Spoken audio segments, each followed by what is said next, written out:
Tests are a huge part of anyone's academic life. Tests are used for teachers and other educational staff to determine what you learn, what you need to focus more on, and on some occasions to see what you already know before teaching a certain topic. As a senior at an early college, believe me, I have taken more tests than I can even count.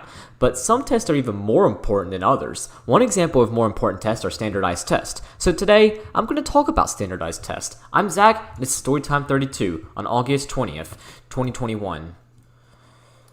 So what is a standardized test? Well, for this video, I'll define it as a test that is created by not the school, but the government. In most cases, the state. I live in North Carolina, so the people over education in Raleigh are responsible for creating every test I will mention in the story time. Well, almost. I'll refer to these people as Raleighers, as here in Charlotte, we make fun of them all the time. But there will also be a couple tests mentioned here that are actually federal tests. These are college entrance exams, which will not be discussed until high school.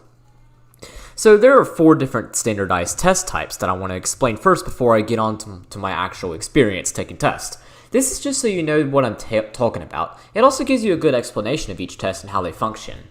So the first test type I want to mention is the end of grade test, which we call EOGs. I'll of course call them EOGs since it's easier to say that. Anyways, EOGs are given through 3rd grade all the way to 8th grade. In 3rd, 4th, 6th, and 7th grade, you take 2 EOGs, a reading EOG and a math EOG. In 5th and 8th grade, you take a science EOG on top of the reading and math ones. Each EOG is graded on a scale of 1 to 5. The easiest way to describe them: 5 means you did extremely well, 4 means you did very well, 3 means you're about average, 2 means you did pretty bad, and 1 means you did shit.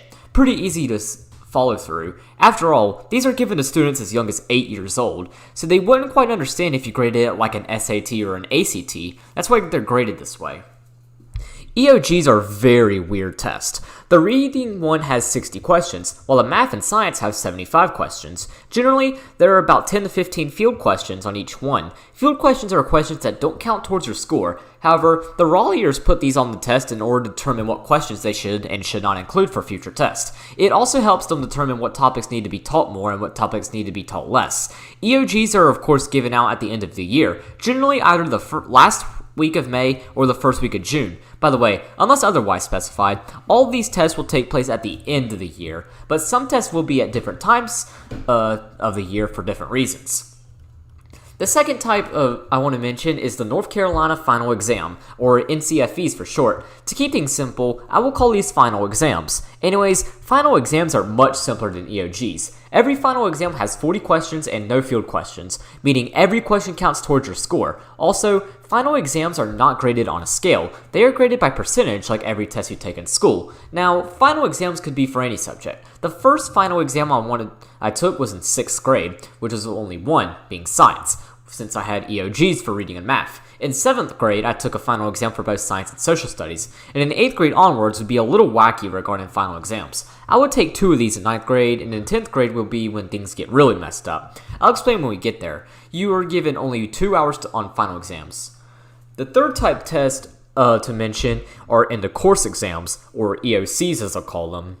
These are practically the same thing as EOGs, but they're for high school, although I had a special circumstance that involved me taking my first EOC in 8th grade. I'll explain when we get there, but like EOGs, there are field questions, but unlike EOGs, these are not graded by a scale. They're actually graded off a percentage, as EOCs count 20% of your final grade for a course like final exams.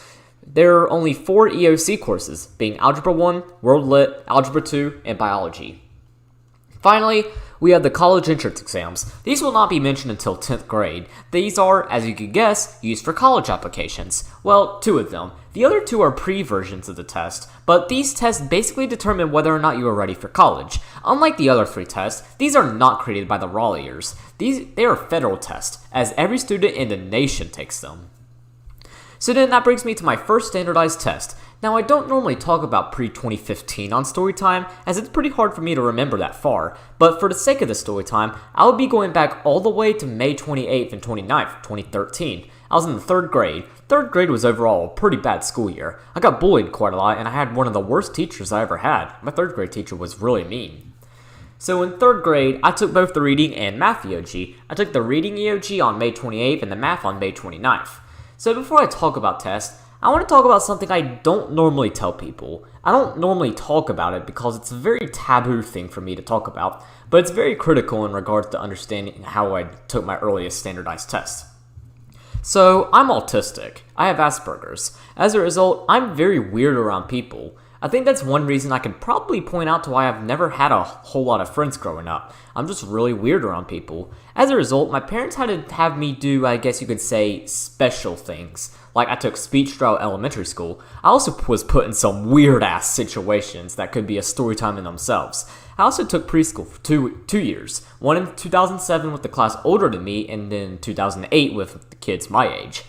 The reason I rarely bring this topic up is because autism doesn't really define me. While it's of course an abnormal feature I was born with, I still consider myself normal. It doesn't define who I am. Defining me for being autistic would be like defining me for my race. It doesn't define who I am as a person. It's the content of my character that determines who I am. Now, why do I bring this up? Well, because I was special, I of course had special accommodations. So I took both of my EOGs in a different place than the rest of my fellow classmates, which is a good thing because they all sucked. Anyways, I took each test in a different room with a different teacher for each EOG. Another thing to mention too is that on EOGs, students normally use a bubble sheet to add their answers in. I didn't have this. Instead, all of my answers were in the test book, not the book sheet. This would be the case for all of elementary school, as things would get a lot more normal in 6th grade onwards. So, for the reading EOG, I was with my speech teacher. I was of course in her room throughout this test. She read the instructions to me directly, as I obviously was the only student with her taking this test. Then the test began. So, I didn't do very well in this EOG. I made a 2, which, to be honest, that's actually kind of expected out of me. For one, this was obviously my first EOG, but I also suck at reading. English has always been my struggle. While I'm a very good writer, I'm not a very good at reading comprehension. I'm a math person. Math is my best subject, which you kind of expect since I'm going to be going to college to study accounting. As a result, I'm not good at English, so the 2 is not very surprising. I did my best, I just have to deal with it. Now, as you could expect, I did much better with the math EOG, so this test was taken with my art teacher. So I was in her room. I remember after finishing the test, she gave me a piece of paper and let me draw, since we couldn't instantly have fun once we finished the test. But I did way better on the math. I made a 4. Not the greatest, but I mean, come on, it's my first EOG. What do you expect? So that's 3rd grade. Let's move on to 4th grade. So like 3rd grade, 4th grade had 2 EOGs, being reading and math. However, they would be a little bit more normal than 3rd grade. I did not take my test in a separate room. I took in the general population. I think a lot of this had to do with me not being bullied anymore like in 3rd grade. So I don't know for sure, but I think my parents might have sent a complaint to the principal or something, and they basically put me in a class of completely different people. It was successful.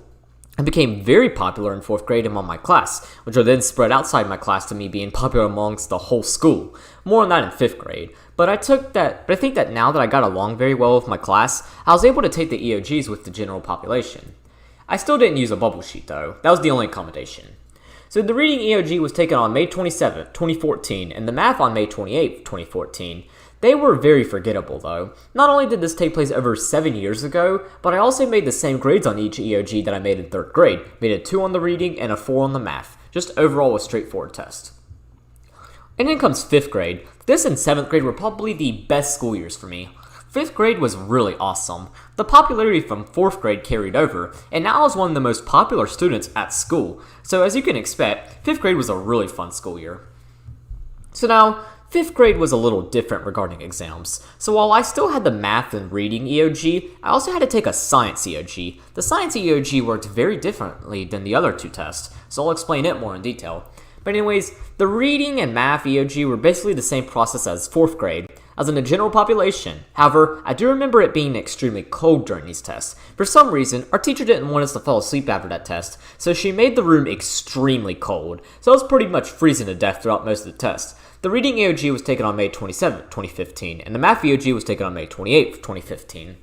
Now, the science EOG was a little different. Instead of being from a test booklet, it was taken online. This was actually, I believe, the first time the state issued an online science EOG, so it was a little bit different than other standardized tests I took. It was also taken a little bit later after the other EOGs, as it was taken on June 2nd.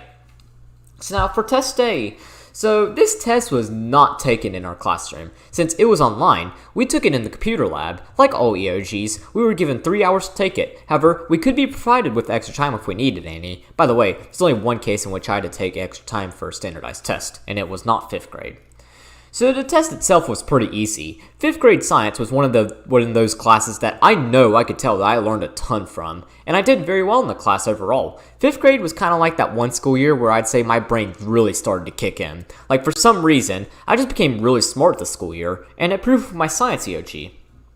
With my math and reading though, not so much. I made a 2 on my reading EOG and a 4 on my math EOG. That didn't change. However, on the science EOG, I made a 5. But that's not even the impressive part. The impressive part was that I made the 3rd highest grade in the entire school, as well as the highest in my class. That made me feel like a god for the rest of the school year. So then that brings me to 6th grade. So 6th grade was a very unusual school year for me. In 5th grade, I was obviously the most popular student in the entire school. However, while my fellow classmates went on to middle school, I was transferred to an intermediate school in a different district to be closer to where my parents work. As a result, I came in not knowing anyone, but I did ultimately establish myself as part of the group and ultimately made friends. It's pretty funny to look over this part of my life now as a senior. What if I had not been transferred? What if I kept the luxury of being popular and stayed with my classmates? A lot of things would have been different. For one, I might have struggled with depression in 8th grade, although it wouldn't be school-related, and then also the boys wouldn't exist. The boys is a group of 3 that includes me, Ryan, and Robbie. We would have never met. Really interesting how one decision like this could have changed the course of my entire life. Anyways, 6th grade was the first school year I think I took a final exam, which was for science, but more on that later. So let's talk about the reading and math EOG. So I had an absolutely phenomenal 6th grade reading teacher. He encouraged me to read a ton. As a result, I was able to improve from a 2 all the way to a very high 4. And I believe had I just gotten 2 more questions right, I would have had a 5. Yeah, that reading was incredible. It was taken on May 26, 2016. The math was also really good. While I don't exactly remember my 6th grade math teacher as being the greatest teacher I've ever had, I do remember really liking how she often organized topics. This organization really helped me study. As a result, I was able to bring the 4 up to a 5. Pretty cool. The math EOG was taken on May 27, 2016. And now for the first non-EOG standardized test I ever took, my 6th grade science final exam. This went pretty smoothly. However, I do remember that the wording on the questions of this exam was really weird. It felt like this test was made by someone who speaks English as a second language. Although the main reason they did this was to trick us, but I still passed though. I believe I made an 88 on it. So all is good. I also want to mention that for now, final exams do not count towards our final grade. They're really just used to see how much we learned that school year. That will eventually change. By the way, this test was taken on paper and pencil. The science final exam was taken on June 1st, 2016. And then we reached 7th grade. So 7th grade, like 5th grade, was also an incredible school year for me. It was filled to the brim with drama. I'm not a big fan of being involved in drama, but most of this drama did not relate to me, so that's why it was fun. And with a lot of drama, you can expect there were a lot of fights. And there were. In fact, back in February, I did Storytime 9, which is about fights. Legit, like 3/4 of those fights came from 7th grade alone. Yeah, 7th grade was a really fun school year. So for 7th grade, I also have a lot of tests to talk about. In fact, I have 6 standardized tests in total to talk about. The first one takes us to December 14th, 2016. You might be wondering why this test was taken in the middle of the school year rather than the end. That would be because this was for a semester-long class that I took called Computer Skills and Application. I learned quite a lot in this class. This class basically taught computer skills, spacing and symbols, proofreader marks, letter formats, memo formats, report formats, table formats, and more. This test was taken online because it's a computer class. Why the hell would it not be on a computer? So this was our Computer Skills and Application final exam. It's a very forgettable exam. The main reason is simply because I don't even know what I made. For some reason, the results didn't come out until July 2017, which at that point, I just didn't care. I believe the reason it took so long was because the state had to administer all the other middle school exams first, so they couldn't just instantly let out grades for courses like this until later on that year. And for whatever reason, they chose July, but I mean, all that matters is I made an A in that class, so I don't really care what I made. Now let's jump to May 8th, 2017. So this was a similar test to the Computer Skills and Application one. However, it was a class called Technology and Innovation. I remember this as being a pretty bad class. All we did was write papers on paper and pencil, which always hurt my hand. The weird thing is that our teacher had a workshop right beside the classroom, so you'd think that we were going to build something, but that wasn't the case. Overall, a pretty boring and just bad class in general. So this was the Technology and Innovation final exam. It was very simple, really. It was on the computer, 40 questions, 2 hours. The normal deal. However, ultimately, I made a 94. This was actually the highest grade in the class, so I had that to brag about at least. But another thing to mention too is that there was one question where I was the only student to even get right. I actually saw it in my notes and I guess it just stayed on me. So I managed to get that question right. It wasn't that hard of a question either, so pretty weird how I was the only student to get it right. Unlike the Computer Skills and Application final, we actually got our score right after we finished the exam, which was very convenient. So then let's jump a few weeks later. Now we're going to talk about our core exams. You know, math, reading, science, and social studies. Of course, the math and reading were EOGs, and the science and social studies were final exams. The first ones we took were the EOGs. However, this year the order was a little strange. Even though the reading EOG is the first one in the test book and what we did first in previous years, this year we did the math EOG first. I don't know why they had us do math first, but I mean it really doesn't matter. The math was taken on May 31st, so we were doing our end of year test a little bit later this year. I'll also explain how I did on each exam at the end of 7th grade, as we're going to see something pretty cool happen regarding these scores. Also, all core exams I took in 7th grade were taken on paper and pencil. Now, the reading EOG was of course taken on June 1st. The EOG itself was like math, forgettable, but the result though was significant, which I'll get to later. Then the science final exam was taken on June 2nd. This test was very similar to my 6th grade final exam. It was awarded very unusually and each question required multiple reads to comprehend. Then finally the social studies final. This was the first time I ever took a social studies final, so I didn't exactly know what to expect. So I went in and oh my god, it's a reading test. Oh shit. However, I got lucky. Many of the questions didn't require me to read the passages as a full, just part of it. A lot of the questions on here were like, from the passage, what such and such is it describing? Therefore, I only really needed one clue from it to get the answer. So this test actually was a lot easier than I initially thought it'd be. I took it on June 5th. So let's jump a little bit to June 9th, 2017. So this is the last day of school, and of course, this also means that we did an awards ceremony. So the reason I bring this up is because I won a few rewards. Well, I didn't necessarily win an award for making all A's that year. I still got to stand up for making all A's. Now for actual physical rewards, well, I got one for making the highest grade in my class for social studies, one for making the highest grade in my class for science, and one for making the highest grade in my class for math. These are not related to the exams, by the way. They were overall grades. However, I still won an award related to the EOG. Yep, I ended up making the highest grade on the math EOG in the entire grade. Pretty crazy. Like, I scored even higher than all the advanced math kids. That's really insane. And I wasn't taking advanced math, by the way. That wouldn't be until 8th grade, as we're going to see later. Now, as you obviously can tell, I made a 5 on my math EOG. That should be pretty obvious. I ended up making a 4 on my reading EOG again. This one was really disappointing though, because had I just gotten one more question right, I would have had a 5. Yeah, that was a major letdown. I believe I made an 87 on my science final, and I think a 91 on my social studies final. Now, making the highest score on my math EOG would become very crucial for 8th grade. So that brings me to 8th grade. So because I did so well in my 7th grade math EOG, I got to take Algebra 1, a high school course, in 8th grade. This is probably the hardest class I ever took. I mean, I literally skipped 8th grade math, which is very critical for understanding Algebra 1, as it's mostly pre-algebra. Combined with tons of homework and just confusing concepts in general, yeah, this is a really hard class. Now, 8th grade itself, this was a very strange year. The first 3 quarters of this year were absolutely horrendous. Of course, I became depressed that September and then became suicidal that February. And in March was bad as I don't know what. March 8th in particular was the biggest pile of shit day I've ever had. But then the 4th quarter came and 8th grade was incredible. I wasn't depressed anymore, and I was able to concentrate now. One thing I noticed with 8th grade more than any other school year, even more than freshman year, is change. You compare me in August 2017 to June 2018, I'm pretty much a completely different person. This is the year that I really think turned me from a child to an adult. Anyways, 8th grade is a very unusual school year to talk about regarding exams. So remember how in previous grades that these end-of-year tests didn't really count towards their final grades?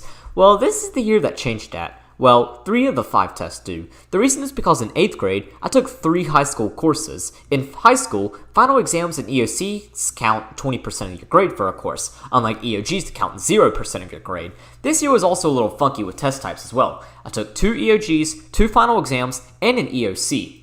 So let's start off with January 11th, 2018. So for the longest time, I always thought this was January 18th. It wasn't actually until I did last week's Storytime on Winter Retreat 2018 that this was the 11th, since Winter Retreat was during Martin Luther King Jr. holiday, and it lasted from January 13th to 15. But yeah, it's the 11th that I took this exam.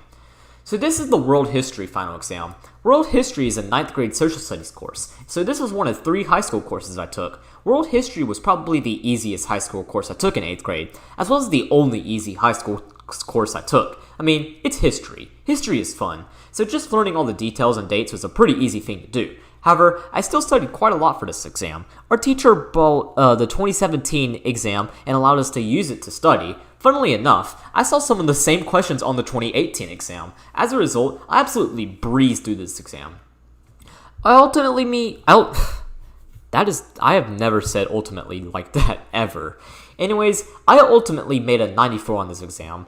It wasn't too hard. It didn't feel like a reading test that much. It mostly asked me about different historical facts. So this test was a breeze, and much easier than 7th grade social studies exam, oddly enough. I'd actually go on to make the highest grade in world history overall. Not exactly on the final though, but I still managed to do better than everyone else overall. Now, as you can tell from taking the tests in January, this was a semester-long course. In the second semester, we took 8th grade science. However, alongside 8th grade science, we could also take a high school course called Earth Environmental Science. To take this course, though, you had to have made a 5 on your 5th grade science COG, made an A in world history, and I believe make at least A's and B's in other courses. Pretty prestigious requirement. I met all of these, so I took it. I deeply regret taking this course. It was completely online, which really kicked my ass, as we also had to do labs on our own. Yeah, that was bad. So then how about we actually discuss the end of year test? To start, I'm going to discuss the Algebra 1 EOC. So this was of course the first EOC I took. Funnily enough, this is the only legitimate EOC I ever took, as freshman year had something funky going on with the Algebra 2 EOC, and sophomore year had a very unusual event occur. Anyways, before you ask, I did not take the 8th grade math EOG. Since I was taking Algebra 1 in 8th grade, I didn't have to take the 8th grade math EOG. Now, throughout the school year, I struggled with algebra. It was a difficult course. However, about a month after depression ended, which means probably around mid-April 2018, the math just started... on the script, I literally said it, the math started licking. That makes no sense. Let's just say that the math just started getting to me. Like, everything throughout the entire school year was just started clicking in, and now I was understanding the math extremely well. So as a result, I just went full on beast mode on this EOC. I actually forgot what I made prior to writing the story time. However, I do remember what I made each quarter and my final grade. And since each quarter counted 20% of our grade and the EOC counted another 20%, I was able to easily calculate that I made a 96 on this EOC. Yeah, after struggling with this course throughout the entire year, I absolutely dominated the EOC. Pretty amazing how that worked. However, I still don't remember what I took when I took this EOC. I believe it was taken much earlier than the other tests, so maybe May 24th might be a good guess. I don't know. This test was taken online. By the way, every end of year test for 8th grade was taken online. So then we can jump a little bit over to 1 week later, on June 1st. We took the reading EOG on this day. It was much more different than previous reading EOGs, as it was not on paper and pencil. It was online. I believe we would have had paper and pencil had we taken 8th grade math instead of Algebra 1, as the reading and math EOG are in the same booklet. But this went pretty smoothly. However, my scores from 6th and 7th grade slipped here. I ended up making a mid-3. I think the reason I slipped here is because English was that class that I really never got any chance to concentrate on. My mind was just so focused on Algebra 1 and Earth Environmental that I really couldn't focus on English. None of my teachers are at fault, by the way. Like, my Algebra 1, English, and Science teachers were all 3 probably the best teachers I've ever had. It's really just the difficulty of the courses I was taking, as well as the pacing. But I mean, it's just an EOG. It doesn't count towards my final. Now comes June 4th. This would be when I took my Earth Environmental final exam. Finally over with this course. But since this is a high school course, like Algebra 1, this exam counted 20% towards my final grade. Originally, we were going to take this test on June 6th, but I guess plans changed. Anyways, this test was really difficult. It was very similar to how the 6th and 7th grade science final exams were written, just really confusing overall and took multiple reads to comprehend. So I was pretty surprised to find out that I made a 90 on this exam. Yeah, I still managed to pass this exam with an A. I also ended up making an A for this course somehow. No clue how I managed to make an A for this godforsaken course, but I managed to do it. Now there is one last exam for 8th grade. We're going back to EOGs. Well, only for this one. This is the last EOG I ever took. This is the 8th grade science EOG. I took it on June 5th. This went very similarly to the 5th grade science EOG. It was online, 3 hours, although we were given extra time if we needed, and 75 questions long. Surprisingly, even though depression really hindered my focus and my grades fell during the first part of the semester, I was still able to grasp all of the information from this class.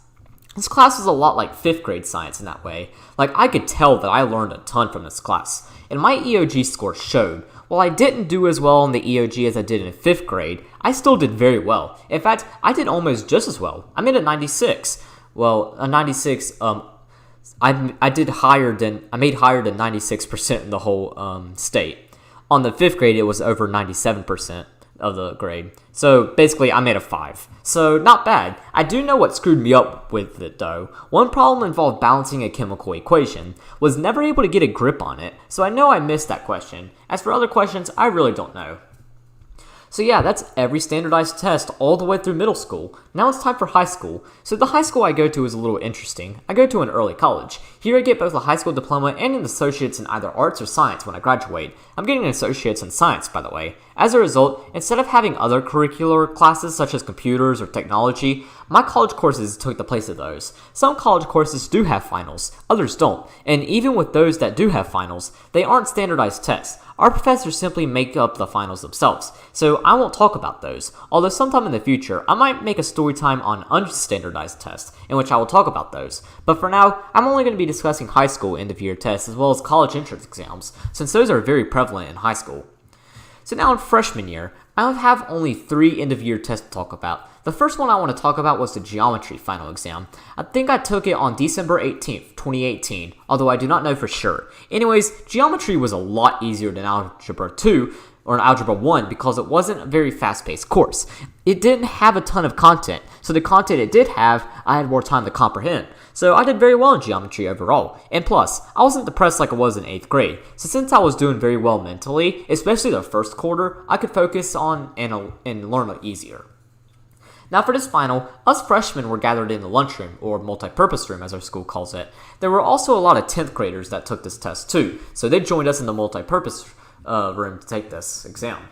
Now, one thing in geometry is that every single trigonometric calculation we did on a calculator required that the calculator be in degrees mode. However, our teacher was not allowed to remind us right before the test. However, my geometry teacher was a very wise and very smart man, so you can expect he beat the system. Back in September, he assigned one student to ask, "Do we need to put our calculator in degrees?" He would then say, "I cannot tell you if you should put your calculator in degrees." This would of course remind us all to put our calculator in degrees. This student asked this question before every test we took throughout the semester in order to remember to ask this on the final, and it helped. Now, this final itself is very forgettable. I was never able to find out what I made on it. Well, that wasn't until writing the story time. I used the same mathematical procedure that I used to calculate my EOC score for Algebra 1, although a little different because each quarter was worth 40% of my grade, and the final was worth 20%. As a result, I had to count each quarter grade twice in order to weigh the 40%. So for my calculations, I made a 90 on this final. Not bad. So let's jump to May 8th, 2019. So oddly enough, this is the last standardized high school final exam I took. I'll explain why a bit later on. So this is the English final exam. 9th grade English is a very funny class to talk about. The amount of fights I had with my English teacher isn't even countable. And then in March, we stopped arguing and English got better. Pretty funny story. Anyways, it was time for the English final. Finally, time to wrap up one hell of a course. Now, this exam is unique because its memorable part isn't the exam itself or the grade I made, it's the aftermath right after we finished. So for most tests, after the teacher announces that you've completed the test, you generally remain silent. However, that didn't happen on this exam, so our English teacher was reading the script that she's required to read. Then she read the final line, "You have completed the North Carolina Grade 9 English final exam." Right after she finished, me and every other freshman started clapping and cheering. Our teacher joined us in applause as well. Definitely a neat way to wrap up this crazy course. Now, on to the final end of the year test for freshman year. This was the Algebra 2 EOC. So this course is generally meant for 11th graders. However, our school does back-to-back math, meaning you take both geometry and Algebra 2 in the same year. Algebra 1 is a year-long course, that's why it's not combined here. We took the Algebra 2 EOC on May 17th.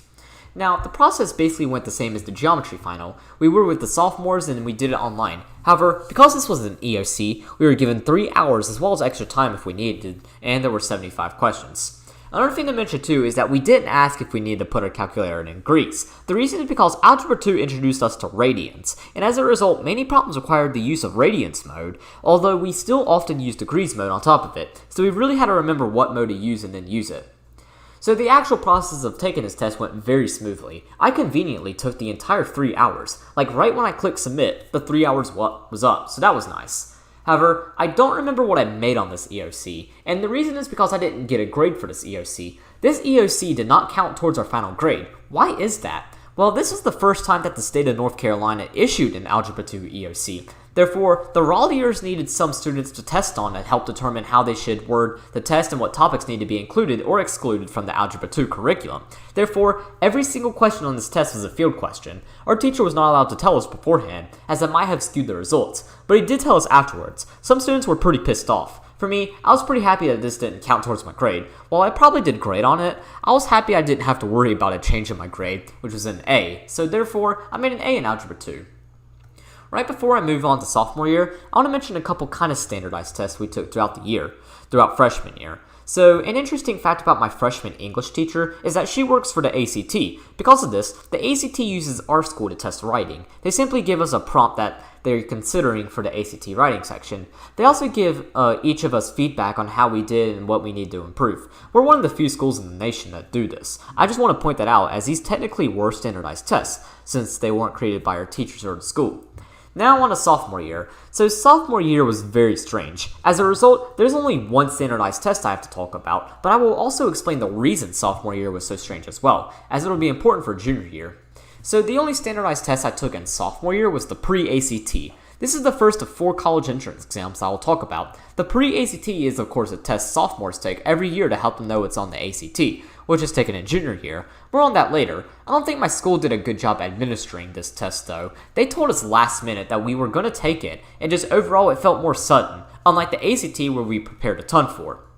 So, I don't know exactly when we took it, but I believe we took the pre-ACT on November 19th, 2019. This was a very difficult test. The reason is because it was split into 4 sections: English, Math, Reading, and Science. I'm not going to explain each section now, but I will explain more when I talk about the actual ACT, as that's where it's get really important.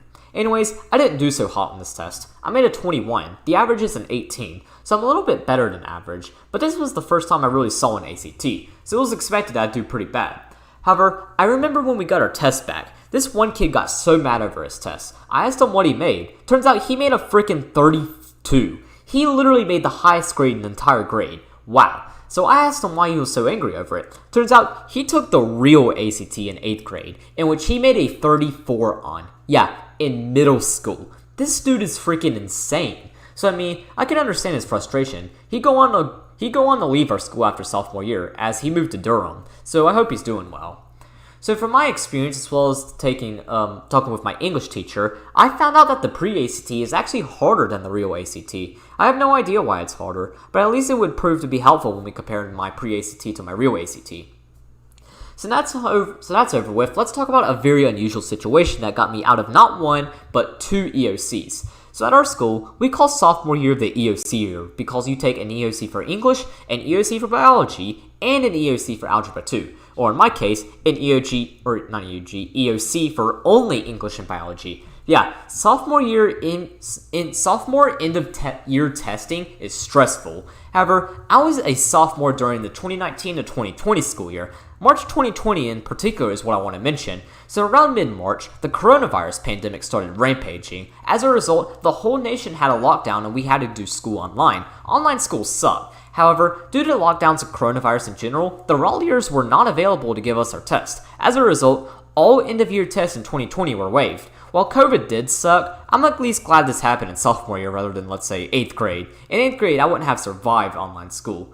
But in sophomore year, while it did suck and my grades fell, at least it was the best school year to do it. I didn't have to worry about taking those EOCs. So I guess due to the Algebra 2 being an EOC being an imposter EOC and the English and the Biology EOCs being cancelled, I guess you could say that I went through high school without taking an EOC. The only real EOC I took was in 8th grade. Pretty interesting how that worked. This situation would also affect junior year. In junior year, I took American Lit, or 11th grade English, American History 1 and 2, and Chemistry. All of these courses have final exams. However, the state eliminated all final exams for the 2020 to 2021 school year, but they still did EOCs, so we were very lucky to have gotten ours canceled the year before. This is why I haven't taken a single standardized final exam since freshman year. Now that COVID's over, I might have to take a final for both British Lit, or 12th grade English, and Civics and Economics, but I guess we'll just have to play it by ear. However, there are still 3 standardized tests I have to talk about in junior year. All of them are college entrance exams. So the first one to mention is the preliminary SAT, or the PSAT, as I'll refer to it as. So the PSAT is basically the same thing as pre-ACT, just a preliminary version of the SAT. But unlike the pre-ACT, this test was a lot easier than the real thing because you were given more time to do less questions. So the PSAT was an optional test. My school simply offered it to any junior who wanted to take it or was thinking about taking the SAT in the future. I was expecting to take the SAT in the future, so I signed up to take it. So I took this test on October 14th, 2020. One thing to mention is that due to coronavirus, our school is split into 3 different cohorts. Cohort A, Cohort B, and a remote. Cohort A went Mondays and Tuesdays and then remote the rest of the week, while Cohort B went Thursday and Friday and then went remote the rest of the days prior. And the remote were remote all year. I was Cohort A, by the way. Nobody went to school on Wednesday, so choosing a Wednesday for this test was the perfect day. So this test, like the pre-ACT, was really long. However, unlike the pre-ACT, I actually did really well on this test. I ended up making an 1150. Not bad. The average SAT score seems to be a 1068. So already I was doing something right. This test is a lot easier than the pre-ACT, by the way, as the SAT is more critical thinking focused and less time crunching than the ACT. I'm good with critical thinking. I mean, I have to use it quite a lot when writing, although this was like 2 months before the conception of Storytime. Anyways, I did good. I knew what I needed to work on for the real SAT, which I'll talk about later. Now let's go back to the ACT. So obviously, I took the pre-ACT as a sophomore. However, junior year is when I took the real ACT. And that's what I did junior year. Our school prepared us a ton for this test. And they should. The ACT is a very important test that could determine where you go to college. It's important that we do well. I took the ACT on February 23rd, 2021.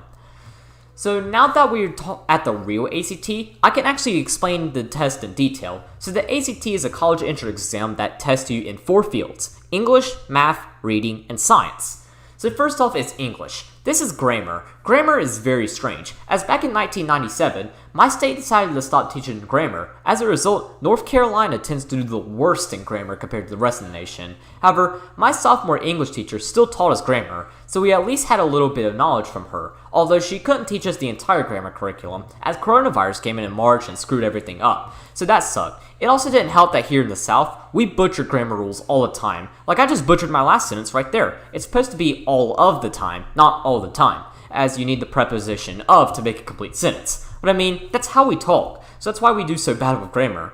For me though, I did pretty well since while I don't use it in practice, I understand grammar rules. The English section is 75 questions long and 45 minutes. After that comes math. So math is of course my best subject, so this is pretty much the easiest section for me. However, math could be a variety of things. One question might require you to use simple algebra to solve an equation, while the next question could ask you to use the law of cosines to solve a triangle. For me, the trigonometry questions were the easiest. For one, trigonometry is my best math, and 2, I was taking trigonometry at the time. However, the questions could range from different grades. Trigonometry is the hardest math course that my school allows us to take. However, there were some 7th grade math problems on here too. There were also a lot of 8th grade math problems as well. That's a big problem, because I didn't take 8th grade math. Remember, I went from 7th grade math straight to Algebra 1 in 8th grade, so this was very challenging. So having to remember the math I did all those years ago, as well as learning math from 8th grade, was probably the hardest part about the section. This test was 60 questions long and we had 60 minutes to do it. Third section is reading. Now, unlike the rest of the sections, the reading section had a very set style. What I mean is that the style is the same in every single ACT. There are 4 passages with 10 questions. The first passage is fiction, the second is social sciences, the third is humanities, and the fourth is natural science. So you might think that this is the easiest section. Well, that's where you're wrong. You have 35 minutes to read 4 passages and answer 40 questions. Yeah, they aren't playing around. You better scan that son of a bitch over and answer those questions as quickly as possible. Otherwise, you won't be able to complete the test. Funnily enough, the reading is in my opinion only the second hardest section. The hardest section is the final one, science. So this is not an ordinary science test. No, this science test looked like the ACT hired Snoop Dogg to make this test without telling him what materials to test on, all while Snoop Dogg was smoking weed. Like, it's really hard to call this a science test, as it's much more of a reading test. The reason is because this is about reading charts and graphs. And just like the reading test, you get 40 questions in only 35 minutes, so you have to go through this test really fast. Now, why does the ACT test you on reading charts and graphs rather than give you actual science questions? Well, you have to remember, the ACT is not a state test. It's a college entrance exam. This is a federal test. Therefore, it is meant for the entire nation. While each state's math and English curriculum is the same, each test gets some flexibility on their science curriculum. Here in North Carolina, we're required to take Earth Environmental Science. In South Carolina, Earth Environmental Science is not required. In California, physics is required. Physics is not required in North Carolina. So as a result, the ACT has to test students on reading charts and graphs rather than giving actual science questions. That's why this section is on drugs. Now, there's also the ACT writing section. However, we did not do the writing section, mainly because almost the entire UNC system does not require the writing section. I believe the only public university in North Carolina that requires the ACT writing is Western Carolina. There's really no point in doing it, unless you want to go to Western. In fact, some colleges have actually stated that they don't even recommend taking it. So the ACT writing section, for the most part, is pointless. So how did the actual process of taking the ACT go? Well, it started off really well. I was pumped to take it on the English and math sections. However, I started getting pretty tired on the reading and science sections. It didn't help that the reading section had not only longer passages, but also very boring ones too. And then the science section was just stupid, so that sucked. But I still did very well. I made a 24 on it. That's above what I made on my pre-ACT. I also predicted that I made a 22 on it, and I did even better. So not bad. That's also 2 points higher than my first choice college, so that's pretty cool too.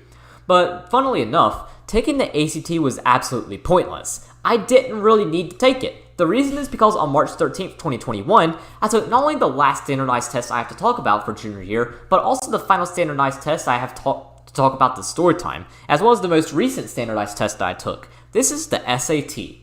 So the SAT is like the ACT in the sense of being a college entrance exam, but it's also drastically different. One is that you get plenty of time to not only complete each section, but also enough time to look back over your answers. However, the questions were much more in-depth and more focused on critical thinking. I'm much better at critical thinking than I am answering questions in a rush, so the SAT is the perfect test for me.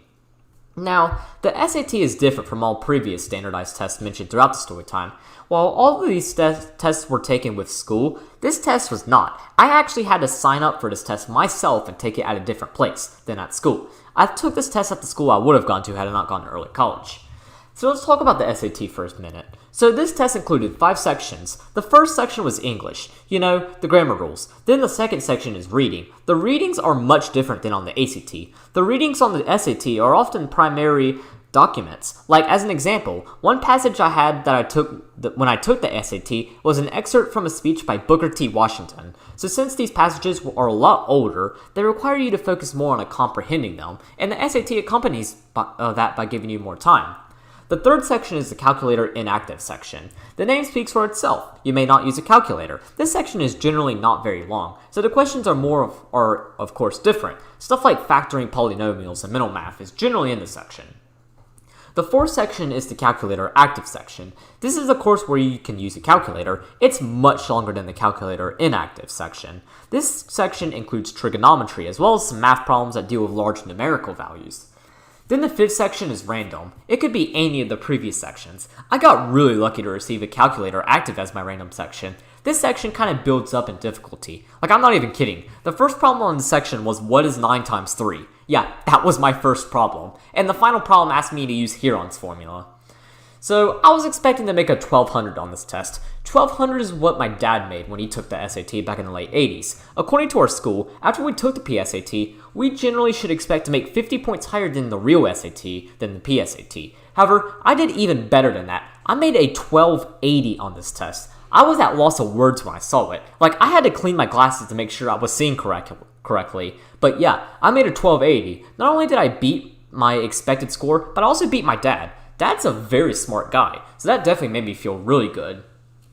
So that wraps up all the standardized tests I have to mention. Once again, I don't know how this year will work. If the raw years do bring back final exams, then I still have 2 more standardized tests before I'm completely done with them. If they don't, then I'm completely done with all of my standardized tests.